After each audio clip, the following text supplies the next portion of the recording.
শ্বশুরের ধুতি পাঞ্জাবি কেনা হয়ে গেছে, শাশুড়ির সায়া ব্লাউজ কেনা হয়ে গেছে, মনোর ড্রেস জুতো কেনা হয়ে গেছে, কাজের বউয়ের মাইনা প্লাস বোনাস দেওয়া হয়ে গেছে, গ্যাস বিল প্লাস বোনাস দেওয়া হয়ে গেছে, আর ময়লাওয়ালার বোনাসটাও দেওয়া গেছে। টোটালি মোটামুটি সবারই কমপ্লিট হয়ে গেছে।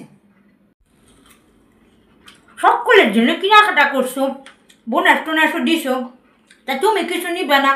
বউ মানুষ, তুমি কিছু না নিলে ভালো দেখায় নাকি? না মা, এবার আমি আর শাড়ি টাড়ি নেবো না। এত শাড়ি আলমারিতে পড়ে রয়েছে, বেকার, পরা হয় না। এর জন্য ভেবেছি এবার আর শাড়ি নেবো না। আপনার ছেলে দিল্লি থেকে আসুক, তারপর দেখি কিছু একটা নেব। ঠিক আছে, খুকা দিল্লি থেকে আসুক, তারপর তোমার যেটা ভালো মনে হয় নিও।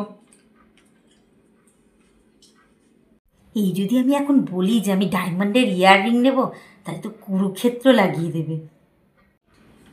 কি কইলা বৌমা তুমি আমারে? আমি কুরুক্ষেত্র যুদ্ধ লাগাই দেব?